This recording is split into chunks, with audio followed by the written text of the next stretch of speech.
السلام علیکم۔ اردو لازمی کے سلیبس میں شامل افسانہ اوور کوٹ کا تجزیاتی مطالعہ آج آپ سب کے سامنے پیش کیا جا رہا ہے۔ بہت ہی زیادہ معذرت خواہ ہوں میں اپنے تمام کمپلسری دوستوں کے لیے جو کہ میرے چینل سے اپنے لیکچر کو سنتے تھے، ان تمام سے معذرت کرتے ہوئے آج میں بہت دنوں بعد اپنے کمپلسری لیکچر کو جو ہے وہ کنٹینیو کرتے ہوئے آپ کے سامنے افسانہ اوور کوٹ کا تجزیاتی مطالعہ پیش کرنے جا رہا ہوں۔ سب سے پہلے کچھ مصنف کے بارے میں ہو جائے۔ ٹھیک ہے، یہ افسانہ غلام عباس نے لکھا تھا۔ غلام عباس پاکستان کے بہت بڑے ادیب ہیں۔ غلام عباس 17 نومبر 1909 میں امرتسر میں پیدا ہوئے تھے۔ لاہور سے تعلیم حاصل کی۔ 1925 میں بطور مصنف اپنے کریئر کا آغاز کیا۔ بچپن سے ہی لکھنے کا شوق تھا۔ بچپن کی لکھی ہوئی کہانیاں اور نظمیں دارالشاہد پنجاب سے شائع ہو چکی ہیں۔ افسانوی دنیا میں آپ کا نام پاکستان کے نامور افسانہ نگاروں کی فہرست میں شامل ہے۔ حقیقت نگاری آپ کے افسانوں کی خاصیت ہے۔ ڈاکٹر عبادت بریلوی لکھتے ہیں، زندگی کی حقیقتوں کو تلاش کرنا ان کا مقصد ہوتا ہے۔ ان سے مراد غلام عباس ہیں، اور حقیقت یہ ہے کہ وہ ایک بہت بڑے حقیقت نگار ہیں۔ وہ زندگی کے حسن اور ان کے حسین پہلوؤں پر کم ہی نظر رکھتے ہیں، اور ان کی نظر تو حقائق کے حسن پر رہتی ہے۔ افسانے کا نام اوور کوٹ ہے۔ اوور کوٹ ہمارے پاس ایک ایسا لمبا کوٹ ہوتا ہے جس کا بنیادی مقصد آپ کو سردی سے بچانا ہے، مگر جب آپ نے اوور کوٹ زیب تن کیا ہو تو اس میں آپ کا سارا جسم ہی چھپ جاتا ہے، جس کی بدولت کسی دوسرے شخص کے لیے یہ جاننا مشکل ہوتا ہے کہ آپ نے اوور کوٹ کے نیچے کس قسم کا لباس زیب تن کیا ہوا ہے۔ اس افسانے کو لکھنے کے پیچھے جو ہے کہا جاتا ہے کہ مصنف کا اپنا خود کا تجزیہ جو ہے وہ موجود ہے کہ ایک رات غلام عباس بہت ہی سادہ ہولیے بنیان اور ٹراؤزر میں گھر میں بیٹھے ہوئے تھے۔ اچانک ان کے دوست آ گئے، انہوں نے کہا کہ مال روڈ پر چائے پینے چلیے۔ چائے پیتے آتے ہوئے یا جاتے ہوئے ان کے ساتھ حادثہ پیش آیا، اور اس وقت انہوں نے اسی بنیان اور ٹراؤزر پر اوور کوٹ پہن رکھا تھا۔ حادثہ ہوتے ہوتے رہ گیا، لیکن ہم جانتے ہیں کہ ادیب کی نظریں بہت گہری ہوتی ہیں۔ وہ ہر واقعے کو بہت ہی زیادہ سنجیدگی سے سوچتے اور سمجھتے ہیں، تو لہٰذا انہوں نے بھی اس واقعے کو سوچا اور سمجھا، اوور کوٹ جیسا شاندار افسانہ ہمارے سامنے پیش کر دیا۔ آئیے ذرا سب سے پہلے اس کا فنی جائزہ ہم لیں گے کہ فن کیا آیا یہ افسانہ اپنے فن پہ پورا اترتا ہے یا نہیں اترتا۔ سب سے پہلے افسانے کی اجزاء ترکیبی میں سے ہم پلاٹ کی بات کریں گے۔ تو پلاٹ جسے افسانے کی ریڑھ کی ہڈی کی حیثیت حاصل ہے، افسانے کا پلاٹ جو ہے، اس افسانے کا پلاٹ سادہ اور مضبوط ہے۔ افسانہ پڑھتے ہوئے قاری کا ذہن کہیں بھی نہیں بھٹکتا، وہ اسے پتا ہے کہ افسانہ کہاں سے، ایک دفعہ جب وہ افسانہ پڑھنا شروع کرے گا تو آخر تک وہ افسانے کے اندر ہی گم رہے گا، ادھر سے ادھر نہیں جائے گا، اور ہمیں آخر تک ایسا لگے گا، محسوس ہوگا کہ ابھی یہ افسانہ، یعنی ہمیں لگے گا ابھی کہانی شروع ہوگی، ابھی کہانی شروع ہوگی، اور کہانی اپنے انجام تک بھی پہنچ جائے گی۔ یہ ایک بہت بڑا کمال ہے ادیب کا۔ اس کے بعد ہم کہانی کیا ہے اس افسانے کی؟ افسانے کی کہانی ایک ایسے نوجوان کے گرد گھوم رہی ہے جو اپنی وضاقتہ سے کسی امیر گھرانے کا چشم و چراغ معلوم ہو رہا ہے۔ نوجوان فراغت کے عالم میں چہل قدمی کر رہا ہے۔ اس کی وضاقتہ کو دیکھ کر تانگے اور ٹیکسی والے رکتے ہیں، جنہیں وہ اپنی چھری کی مدد سے ناک کا اشارہ کر دیتا ہے۔ رش والے حصے کی طرف جاتے ہوئے کسی انگریزی گانے کی دھن سیٹی پہ بجانے لگتا ہے۔ نوجوان ایک بینچ پر اکیلا بھی بیٹھتا ہے، کہیں ملکہ کے مجسمے کو دیکھ کر تبسم بھی کرتا ہے۔ اس طرح مختلف جگہوں سے گزرتے ہوئے اس نے ایک نوجوان جوڑے کی گفتگو سننے کی کوشش کی، اور جسے مزید سننے کا تجسس اسے موت کی طرف لے گیا۔ نوجوان کو ہسپتال لے جایا گیا۔ اس کے ظاہری حلیے کو دیکھتے ہوئے اسے امیر تصور کیا گیا، مگر جب اوور کوٹ کھلا تو اس کا باطن سب پر عیاں ہو گیا۔ نوجوان کا چہرہ جو پہلے چھت کی طرف تھا، اوور کوٹ کھلنے پر دیوار کی طرف مڑ گیا۔ یہ اس افسانے کی کہانی ہے، جو کہ بہت ہی بڑے المیہ پر آ کر ختم ہوتی ہے۔ افسانے کا تیسرا جز ہوتا ہے منظر نگاری۔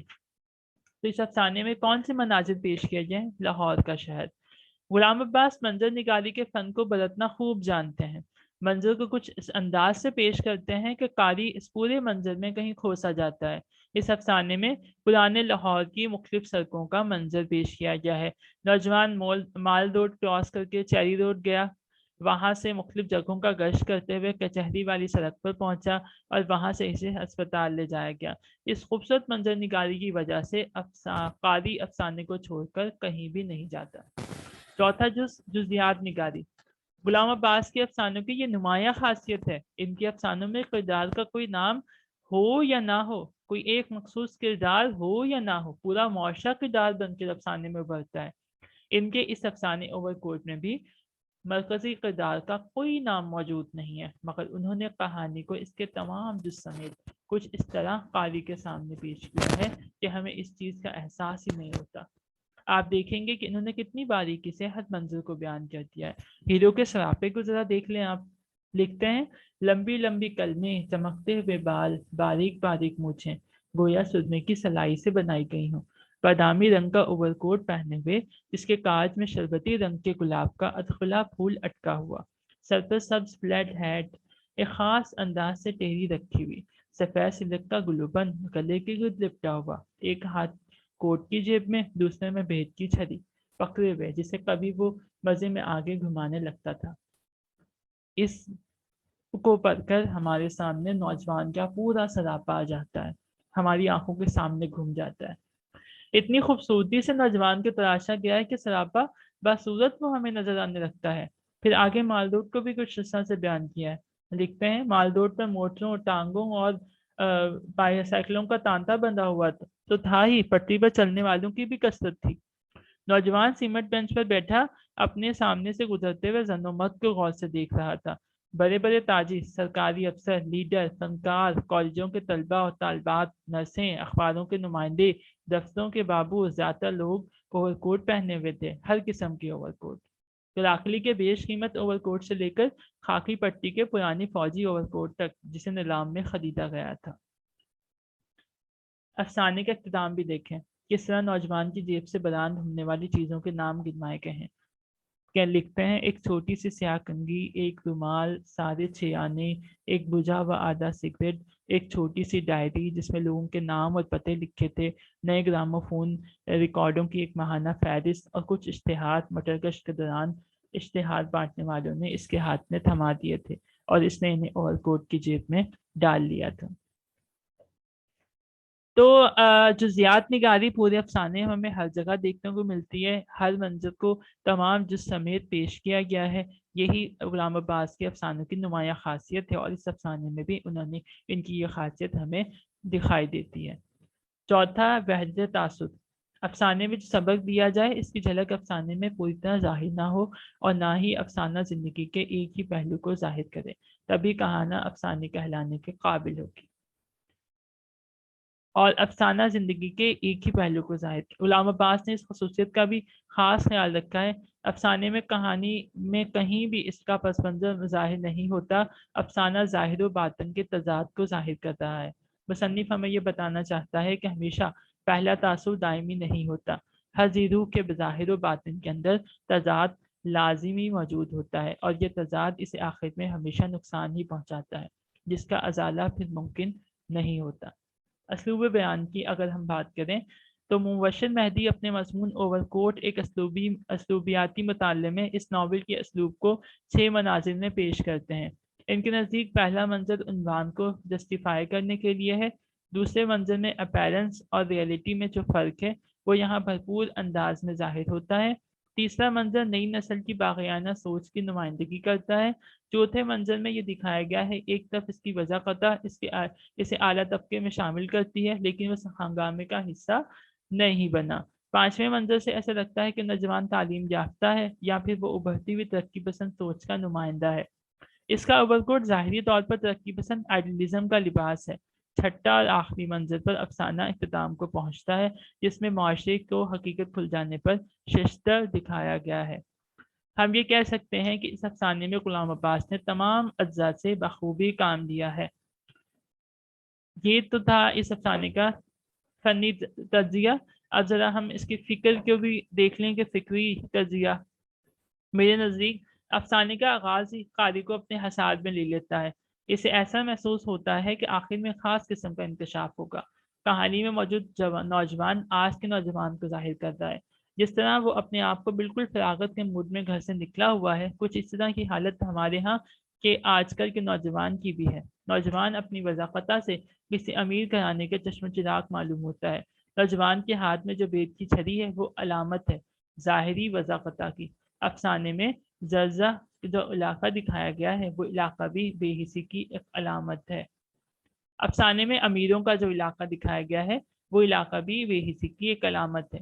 ملکہ کے بت کے قریب پہنچ کر اس کی حرکات و سکنات میں قد متانت پیدا ہو گئی۔ اس نے اپنا رومال نکالا جس جیب میں رکھنے کے بجائے اس نے کوٹ کی بائیں آستین میں عرض رکھا تھا اور ہلکے ہلکے چہرے پر پھیرا تاکہ خوش گرد جم گئی ہو تو اتر جائے۔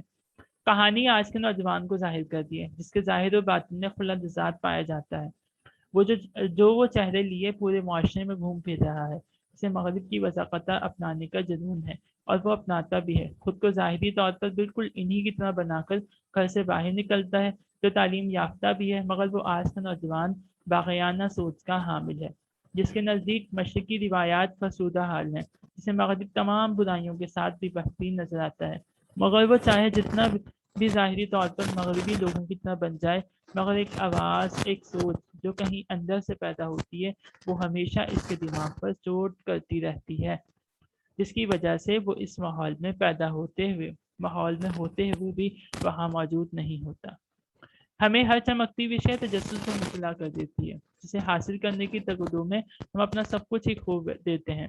شمیم احمد نے چند سوالات اٹھائے ہیں۔ آپ کہتے ہیں کیا اس افسانے میں یہ نہیں دکھایا گیا کہ انسان اب بھی 5000 سال پرانے میک اپ میں لگا ہوا ہے مگر اسے بھی اب بھی خستگی اور ماندگی سے نجات نہیں ملی ہے؟ اور کیا یہ ہماری نوجوان نسل کی تمام ناکامیوں اور حسرتوں کا آئینہ نہیں جو اس کی وجود کی تماشازی اور نقال فطرت کی آئینہ داری نہیں کرتا؟ آج کا نوجوان سے ظاہر کو فوقیت دیتا ہے، باطن سے اسے کوئی سروکار نہیں۔ وہ باغیانہ سوچ کا حامل ہے۔